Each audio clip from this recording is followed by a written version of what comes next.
Okay, so on these graphs, we're going to look at it when there is an x in the numerator and an x in the denominator.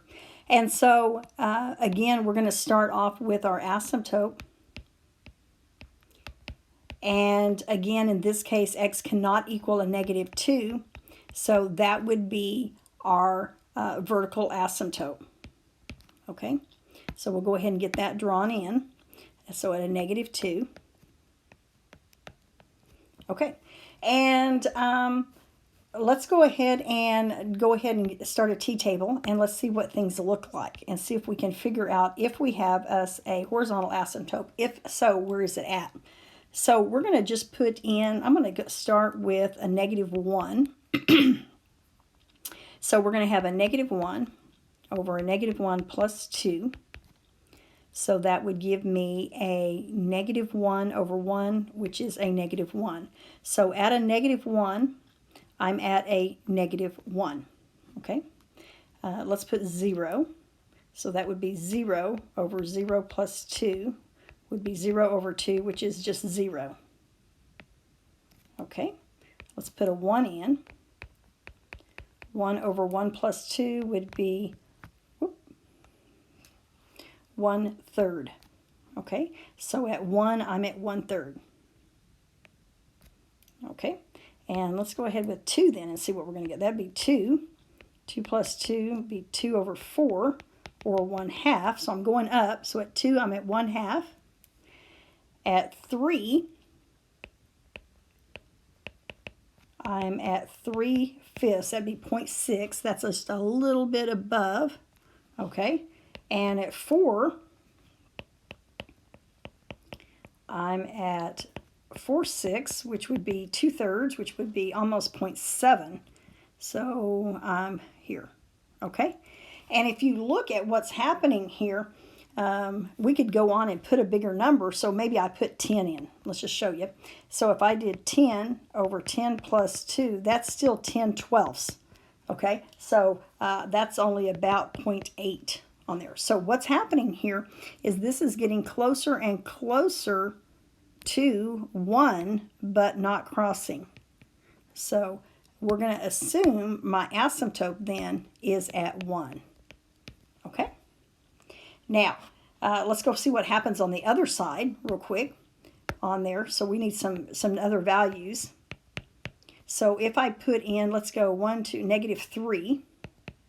So that would give me a -3 over a -3 plus 2.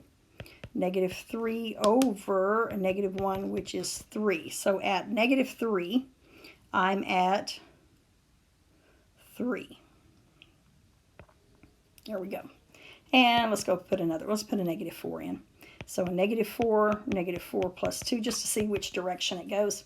So a -4 over a -2, so that would be 2. So at -4, I'm 2. Okay, we kind of got us an idea what's going on. So it's going to come in here. Okay, yeah, like I said, we don't need tons of points, just kind of an idea of what happens. Now, let me show you where we come up with this horizontal asymptote being at x or y equals 1. And it has to do with your numbers out in front.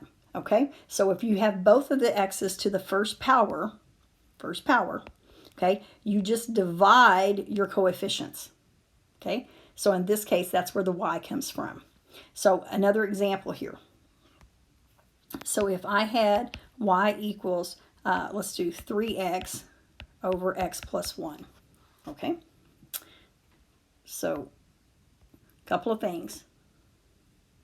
One, I know that my vertical asymptote is x equals a -1, and this should make my horizontal asymptote be at y equals 3.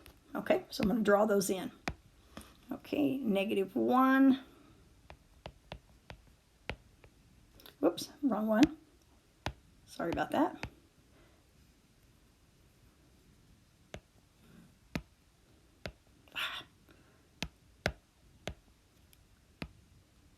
There we go. Finally. Okay, and at 3. There we go. And guys, again, it's going to pretty much be exactly like the last one's was. if you look at those and where they're located in the opposite corners, we can always do a double check. So I do say always do a quick double check just to make sure you've got your quadrants right that you're in. So in this case, I might choose 0 because it's an easy number over there and it's not one of my asymptotes. So I have 3 over 0. Well, my computer is just not wanting to function right. That would be 3 times, well, fudgesicles. 3 times 0 over, I don't know what is going on, 0 plus 1.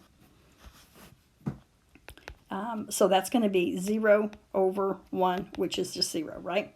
Check me out, make sure I'm right. So I'm going to be at 0, 0, right there. Okay, so it does look like my graph is down in the lower quadrant where I had it before. We could always check one more just to be sure. So 3 times 1, 1 plus 1. So 3 over 2. So 1 is at 1.5 right here. Okay, so yes, it does look like that to be the case. So here's my graph. More than likely the other one is up here in this quadrant, but let's double check. Let's put in a -2. 3 times a -2, -2 plus 1. So that would be a -6 over a -1, which is 6. So at a -2, I'm at 6. 1, 2, 3, 4, 5, 6. Right there it is. And so, yes, we can tell we are in this quadrant. And again, we don't ask for perfection, just that you have it and your asymptotes are right. Okay, you can always put in more points if you want, but that's enough to tell me that you know what you're doing.